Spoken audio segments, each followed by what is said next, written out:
Good morning, everyone. I am Junibi Sabandal, and I am going to discuss to you the measure of central tendency.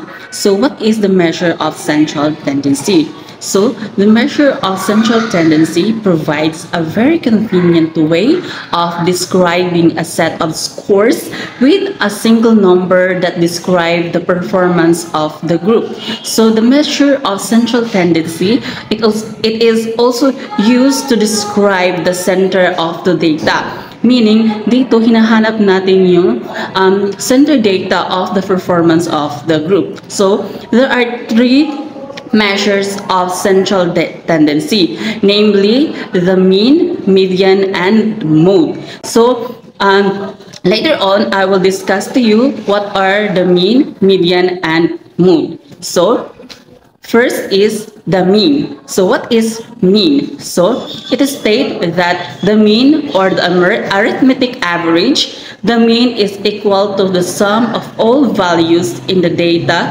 set divided to the number of values in the data set. So dito ay kumaga hinahanap natin yung mean ng isang data. So, para mas maunawaan natin kung paano nga ba hahanapin o paano kukunin yung mean ng isang performance of the group ay mayroon akong halimbawa na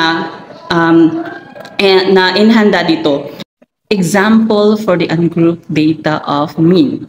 The mean of ungrouped data is equal to the sum of the quantities divided by the number of quantities under consideration.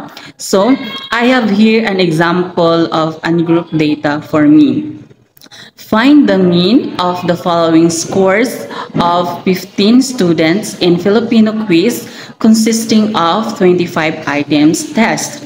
So the scores are 25, 20, 18, 18, 17, 15, 15, 15, 14, 14, 13, 12, 12, 10, and 10.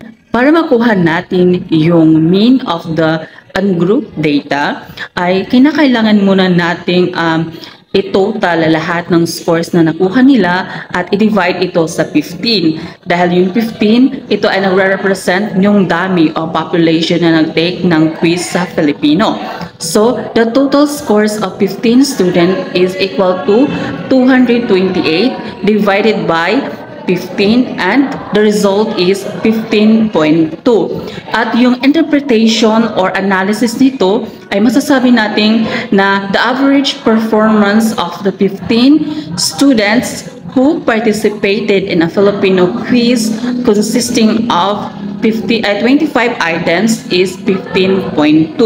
So the implication of this is that the students who got scores below 15.2 did not perform well in the said quiz, while those students who got scores higher than 15.2 performed well compared to the performance of the whole class. So dito, makikita natin kung sino talaga yung mga estudyanteng who excel and did not excel sa quiz na isinagawa ng isang guro. At ngayon, dadako na naman tayo sa median. Ano nga ba ang median? So, it states that median is what divides the scores in the distribution into equal parts. 50% lies below the median and 50% lies above the median. At meron akong halimbawa dito na inhanda. Example, find the median scores of 11 students in Filipino 7 with the following scores: 2, 10, 5, 8, 19, 16, 17, 15, 14, 18, and 11. Para makuha natin yung median score, ay kinakailangan nating i-arrange yung score from highest to lowest. Kung mapapansin ninyo, ay 19 yung pinakamataas na score and 2 yung pinaka-lowest.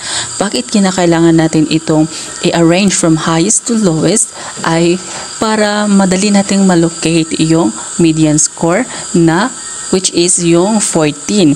At yung interpretation o analysis niya ay masasabi nating the median score is 14. 50% or 5 of the scores are above 14, and those are 19, 18, 17, 16, and 15.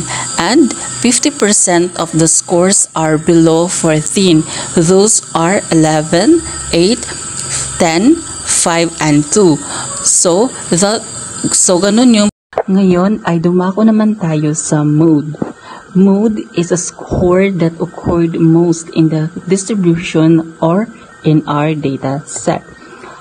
I have here an example. Find the mood of the following ungrouped data: 56, 14, 35, 45, 55, 53, 56, 54, 55, 57, 56, and 59. Para madali nating mahanap yung mode sa ganitong halimbawa, ay kinakailangan natin itong i-arrange. So, makikita natin dito sa ating halimbawa na yung parating pabalik-balik na numero ay ang 55 and 56. Kung kaya't mahihinuhan natin o yung interpretation niya ay the mode of the data is 55 and 56. And since 55 and 56 occurs thrice, the distribution is binomial because it has two modes. Sapagkat nakitaan natin siya ng dalawang mode na which is yung 55 and 56. At yun lamang po, maraming salamat sa pagkikinig at naway mayroon po kayong natutuhan sa aking presentasyon.